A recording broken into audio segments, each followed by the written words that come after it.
That is so cool.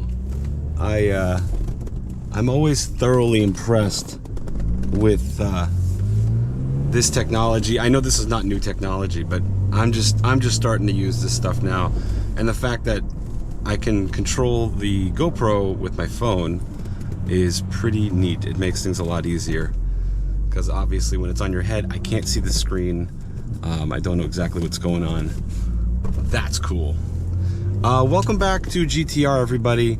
It's been a while since I've had some free time to post anything, and thankfully today I have a little bit of free time, just a couple hours, and that's just enough to do a show and tell for my latest acquisition. So I was in the market for a convertible as of last October, November, and I ended up selling my Scion and taking that money from the Scion XB and devoting it. I was on a mission. I was like, I need to get a convertible. I really miss the Solstice I used to have, and I'm like, I need a convertible in my arsenal of vehicles, which my other vehicle is a Mazda 3. So it's not like I have a lot of cars, but I knew I wanted a convertible again because I had such a great time with that Solstice. So I took that money from the Scion XB and I went looking for Miatas, Z3s, Z4s, Corvettes, Mercedes SLKs, just whatever I could fit within that $8,000 budget that I had. And I really I was like dead set on getting a Miata, but every Miata that I wanted was slightly out of my budget. They were all about $10,000, $11,000. So I was a little disheartened with the fact that I just wasn't going to be able to buy the Miata I wanted. Of course, there were Miatas at cheaper price points, but they were like the NA version, and they were just high mileage, and I didn't really want the NA. I want like the NB. That was kind of the one I was aiming for.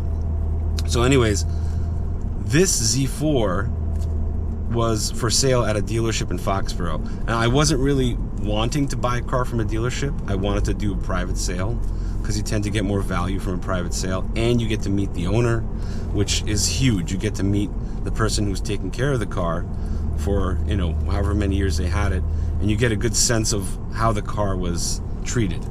But this thing showed up at a dealership at a really good price. I went and looked at it, and after just giving it a thorough once over, driving it and checking it out, I decided, okay, this car obviously has been very well taken care of. So I went ahead and purchased it. It took about a month to get it prepared for delivery. I took delivery of it in December, and I've had it since December, but I haven't really been driving it a ton until about a month ago. And that's when I started driving it. Like every day it wasn't raining, I was in this car just getting to know it.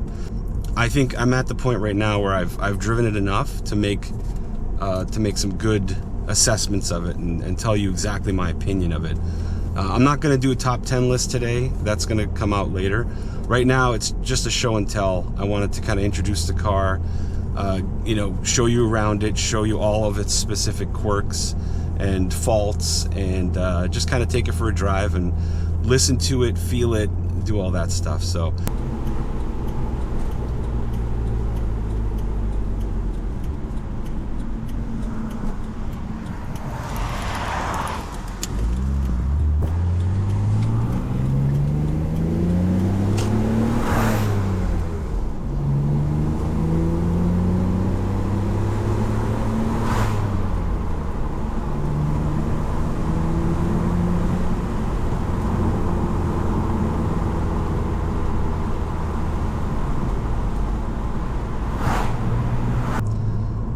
I released this little, YouTube short like a week ago, just talking about how much I enjoy driving this car.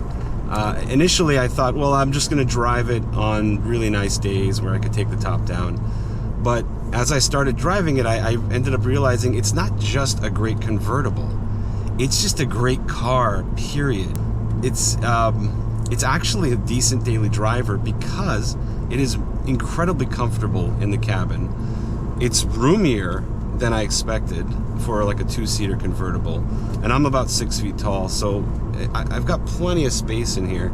There's actually just enough storage space is in here, a little more than the Solstice. And the biggest thing that makes it like drivable on a daily basis is the fact that it has like a real trunk, like an actual trunk that I can put a bunch of crap into.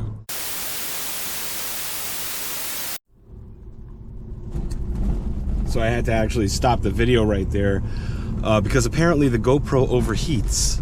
So I didn't know that was a thing. I'm like, well, what the heck is that all about? Like, can I get a warning before it starts overheating and turning off by itself? I didn't know it had turned off until I looked over and saw that the phone was saying, hey, GoPro's hot, it turned off. So, okay, gotta watch for that now. I didn't know that. So, as far as it being like a car that I want to drive all the time, here are the main reasons why.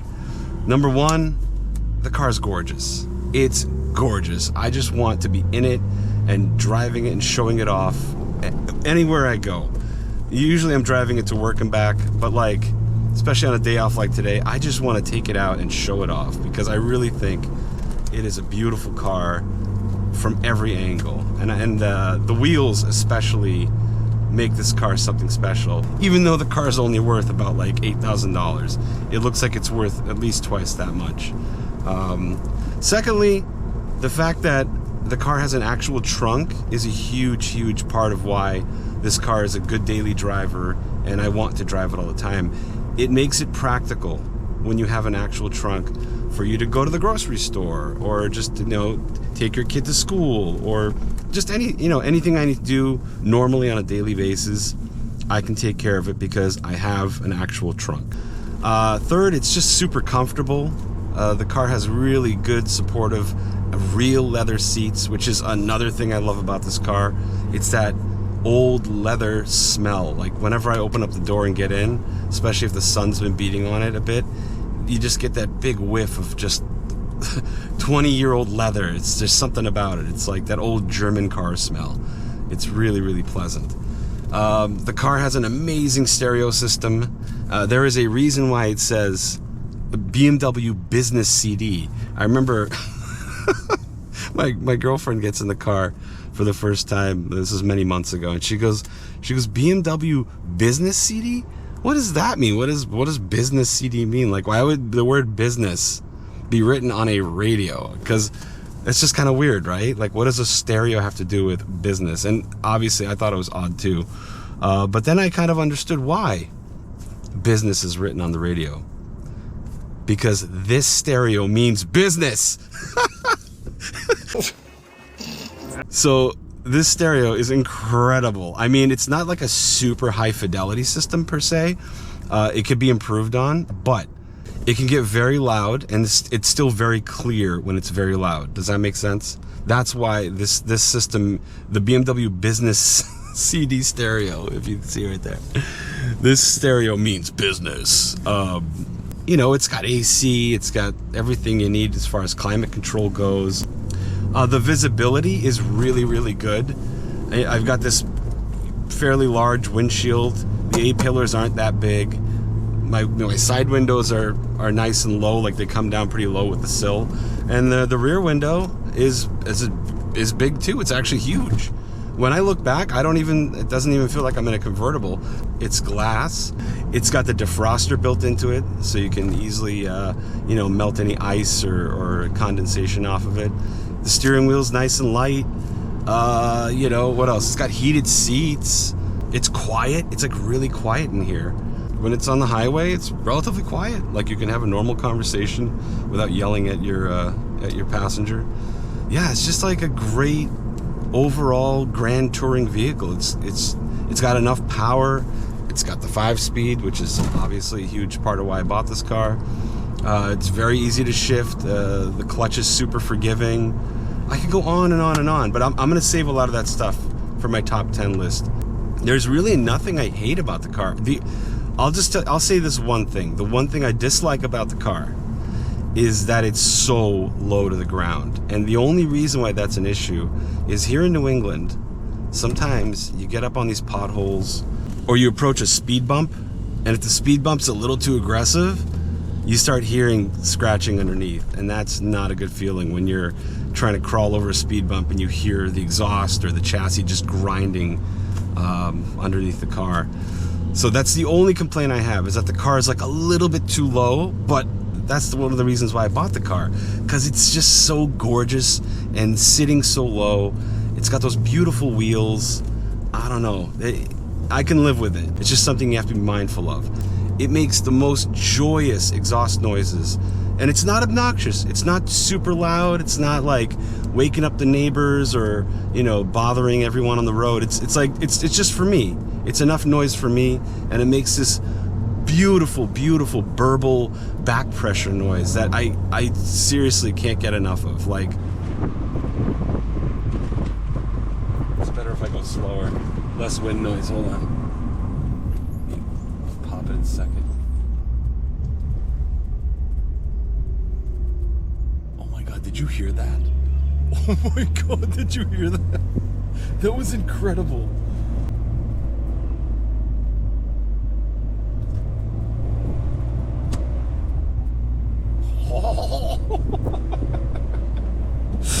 It's so beefy. Oh my God, I can't get enough of it. Like, I'll have to record it separately. I have to like mount the GoPro back there in the trunk or something so that you can actually hear it properly, because it just makes this like beautiful beefy burble. That's the only way I can describe it. The beefy burble. Anyways, I'm gonna pull over in a second here and get out and do like a walk around for the car, just to show you guys exactly what this specific Z4 is all about. It's not perfect. It's got some, you know, some flaws, but they're flaws I can live with, and, you know, really for a car that's about $8,000, completely reasonable. So yeah, I'm gonna be quiet for a second here. We're gonna get to our spot and take some pictures and do a little walk around, show and tell of the car, show you what this car is all about. All right, let us go into the flaws. Let's start with the ugly stuff first, right? Okay. So the most noticeable thing are these the headlights. We've got some UV damage on both of them, and the other one actually had some moisture inside it, and I remedied it with a very crude technique. But I am planning on replacing both sets of headlights. You can see there some UV damage. I mean, that's expected. The thing's 21 years old. That was not a deal breaker. This badge is obviously seen better days. I don't mind that. I don't really care about the badges, I'll be honest.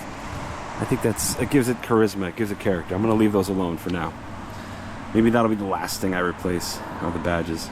Yeah, you see here, there's some more UV damage, and you'll notice there's some E-tape here on the bottom of this headlight. I actually drilled a bunch of holes here. I'll just take it off, you can see. So yeah, I know some of you are gonna say, Rob, what the heck is wrong with you? Why would you do that? Why would you drill holes into your headlight? Because it essentially ruins it. But there was just a bunch of water sitting here at the bottom, right? And I'm not gonna take this whole thing out and try to find the crack and seal it up. So quick and dirty, I just drilled a bunch of holes, drained the water, and on nice days I leave this open so that dry air can come in and kind of keep the whole thing dry. But it's been dry ever since I drilled these holes, and I cover it with E-tape, and I know it's ugly, but whatever. I don't really care that much. I'm gonna change these out eventually. All I cared about was having proper light coming through the housing, so had to get that moisture out of there. So that's what we did. We just drilled it. Let's go into these wheels for a second. I freaking love these wheels. I mean, I don't know, do you agree? They're just beautiful. They're beautiful, and the best part is they're super easy to clean. There isn't anything hard to reach there. It's all very easy to reach. See, look at that. They're filthy right now. They're absolutely filthy. I haven't washed the car in probably 3 weeks. But it's hard. It's hard to wash cars here, especially when you don't have a house. I'm currently in an apartment. You know, I used to have a driveway and a garage and all that stuff, but I've been in an apartment for like a year and a half, and I don't have any of those amenities. So washing the car is not easy. here's the other one. Actually, one of these rims is pretty badly, the paint's coming off of it pretty badly. I'll show you, it's on that side. What else? I mean, as far as scratches and dents go, there aren't too many. There aren't too many scratches and dents. It looks like it's been through a bit of a hailstorm, because if you look, it's hard to tell here, but there's a lot of little dimples on the trunk here, and some on the hood too. Here's the rim I was talking about. The paint's coming off right around there. You know, whatever, not a big deal. I mean, that's why I got it at such a good price, because there's these flaws here and there. And let's see. Everything works. Everything works now. Everything works now. The roof was not working when I first got the car, and it took me about 3 months to figure it out and have the time to actually repair the motor system, which I'm going to go into right now actually. See here, let me show you. These are the buttons that retract and close the roof right there. And for the first, I don't know how many months I had the car, it just wasn't working. You'd push the button, nothing would happen. And you know, I kind of knew that when I bought the car. That's why it was kind of cheaper. The dealership said they fixed it. I mean, when I picked up the car, I tested it out. It worked, but it wasn't moving very happily. And you know, it was really cold that day I was testing it out. So the guy at the dealer is like, well, I think it's just really cold out and the hydraulics aren't happy. I'm like, okay, sure, that's fine. And then I basically didn't touch the roof system for many, many months after that, because it's freezing cold outside. And then once spring came around, I tried using it again and it wasn't working, lo and behold. So anyways, after a lot of reading and a lot of research, I figured out why it wasn't working. Okay, so here's the deal. We're in the trunk right now, which, by the way, just take a quick look at the trunk. Look at this. That is a relatively large trunk for a convertible. See? That's not bad at all. And this is the stuff I keep on hand at all times. It's like quick detailer, an air pump. There's a jack in here, booster cables, tire repair kit, because there's no spare on this car. So if I do get a nail or something, I'm gonna have to pull off the tire, repair it, slap it back on. If possible, of course. And then look, I just keep, I keep I keep a fire extinguisher, sweater, and look, there's still like enough room for at least 2 or 3 bags of groceries. I don't know, it's not too bad in here. Anyways, so here is the actual hydraulic pump for the roof system. Now, you're probably asking, Rob, why the heck is it hanging out back here like this? Well, I'll tell you why, and let's see if I can actually show you. It's a little difficult because it's dark in there, but I'm going to show you. This pump normally lives in here, okay? You probably can't see much, but the pump normally lives in there, in this deep, dark crevice, where specifically the rainwater goes and collects and drains down through some drain pipes, okay? Now, what was happening, and this happens with a lot of these Z4s, water will collect in these pockets, in these side pockets here. And if the drain plug is clogged up with just leaves and debris, the water will not drain. It'll actually build up and spill into the housing that holds this whole hydraulic pump system. And of course, once water gets in there, well, it's not going to work because the electrics aren't going to, it's going to short out every time you try using it. So the only way to fix it is to remove the pump out from its housing and clean out the drain pipes. And then if you wanted to, put it back in there, you could. But a lot of people just say, no, I'm going to relocate it somewhere where it's going to stay dry and I can access it. So this is the next, I think this is the next best thing to do with these hydraulic pumps is to just stick them here. I know this is like the most crude and ugly way to do it, but I don't have the time and resources to make it pretty. Some people actually will stick it behind here somewhere. There's a little room behind this thing, or they'll kind of tuck it into this little corner. But the most important thing here is once I pulled it out and hung it here and dried it out, it worked. And that's all I cared about. So now it's just sitting here. I can see it, I can access it, this is the reservoir. I can fill up hydraulic fluid if I needed to there, which I actually do need to. It's running a little low on hydraulic fluid, but it works. That's all that matters. The roof can go down, the roof goes up. That's it, I'm done. I don't need to get fancy with making it look pretty. So there you go. Yeah, that's probably the ugliest thing about this car is that pump hanging out.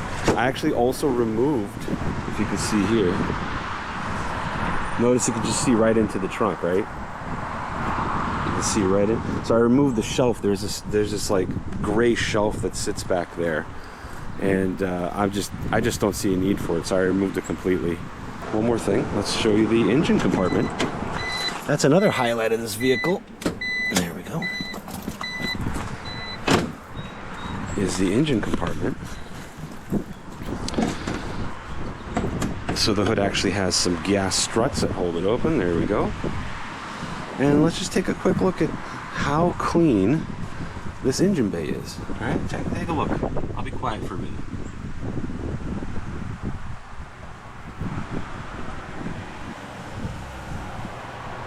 Look at that. And I haven't really wiped it down for at least a couple months now. This is how I bought it. It was this clean when I bought it. Just, yeah. The only thing I did on the car about 2 months ago, there was a leak, a valve cover leak right around here, okay? And it was dripping down on the exhaust pipes right underneath it, and it was making this this smoke, obviously making this really acrid smoke that was not pleasant. So that's the only thing I've had repaired on this car. Took it to my mechanic. They replaced the valve cover gasket on this, and now it's tip top. It's doing well. This is something I need to address. That should be welded back on. Not a big deal. It's not like I'm doing any spirited track racing with this vehicle, so it doesn't really matter too much. But yeah, it's super clean. And this is when I opened up the hood, I could tell this car's been really well taken care of. And there's basically no rust on this car anywhere. I think there's some bubbling of the paint over here. I'll show you. Like right around here. Where was it? If you get really close up, you can see. No, was it on this side or the other side? I can't tell. Yeah, a little bit there, right? Just a little bit of bubbling of the paint and stuff like that. See? It's hard to get under the car. It's just so low. Yeah. Let me see if I can. I don't know. What can you see under there? Anything?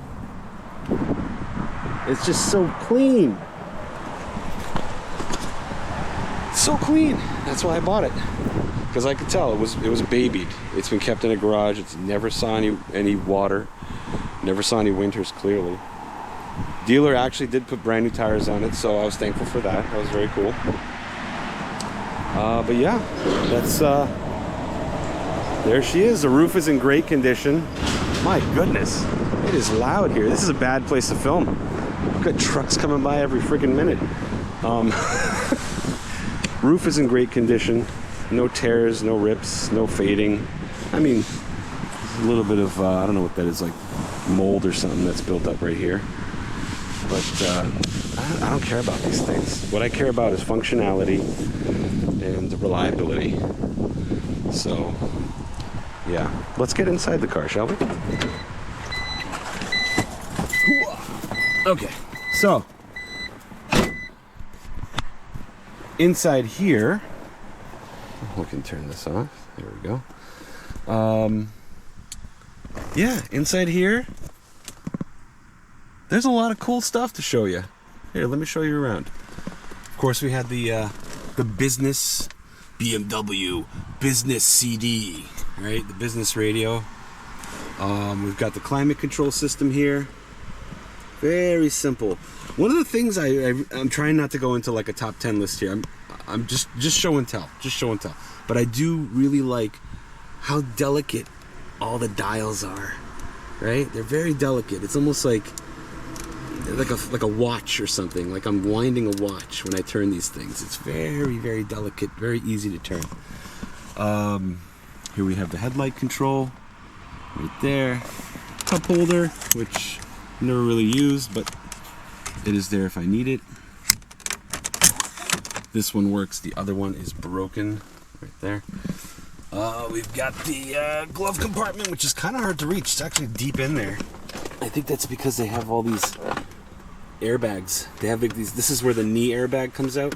So I think that's why the glove compartment's so deep in there. But I just keep my registration and stuff in there. That's it.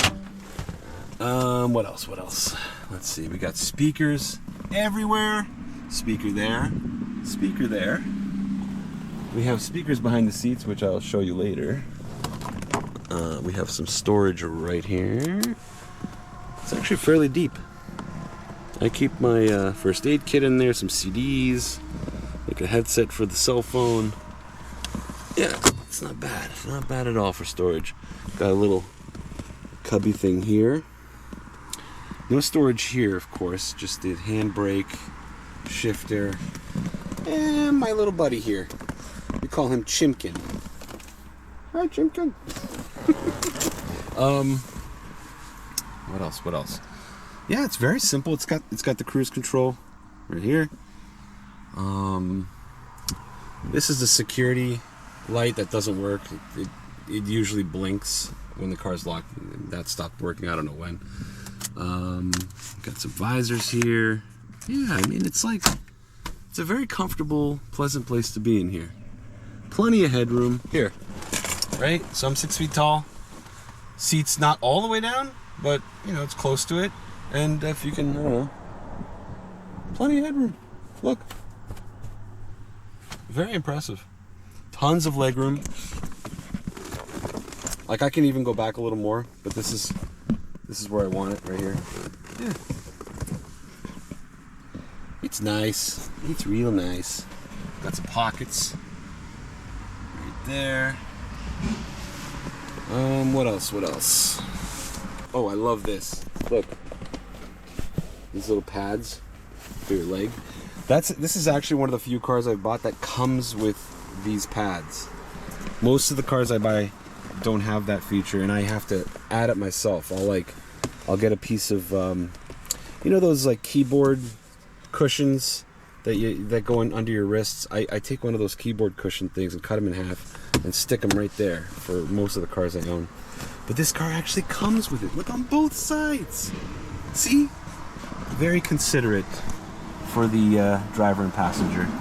And then of course, just simple tachometer, speedometer, fuel, and let me try to get in there. Yeah, fuel. And then the thermostat there for the engine heat. And that's it. Very simple, but functional. Oh, that beeping noise. Okay, fine. Here. Goodness gracious. Car does like to beep at you a lot. If anyone has a Z4, and if you could tell me, when I start the car up and start driving it, like as I'm starting to drive, the car just goes beep out of nowhere. It just makes one loud beep. And it doesn't matter what the temperature is outside. It doesn't matter what's happening. It makes that one beep on the initial start of drive. This is like cars parked. I get in the car, start it, and as soon as I hit like 2 miles an hour, it goes beep. If you know what that is, please let me know in the comments, because I don't know what it is. It doesn't tell me in the book what that beep means. It's very angry. I mean, I'm used to it now, but it's like, what does that beep mean? Is it just to kind of make sure you're awake before you start driving? Is that it? I don't know. Interesting. Okay. Oh yeah, we have some lights here. As far as flaws inside the cabin go, really the biggest one is that this thing is broken. It opens, but it's missing the arm right there, so you can't really hold anything. I mean, no one's really actually using these cup holders. It's a bad place for it anyways. That's why I have this caddy here. This is where I keep most of my stuff, drinks and CDs and stuff like that. So oh, here's another thing that I'm not a huge fan of. The car does not come with any modern technologies as far as Bluetooth goes. I wish it did, but this is made in 03, so They didn't have Bluetooth stuff going on in the car radios, at least.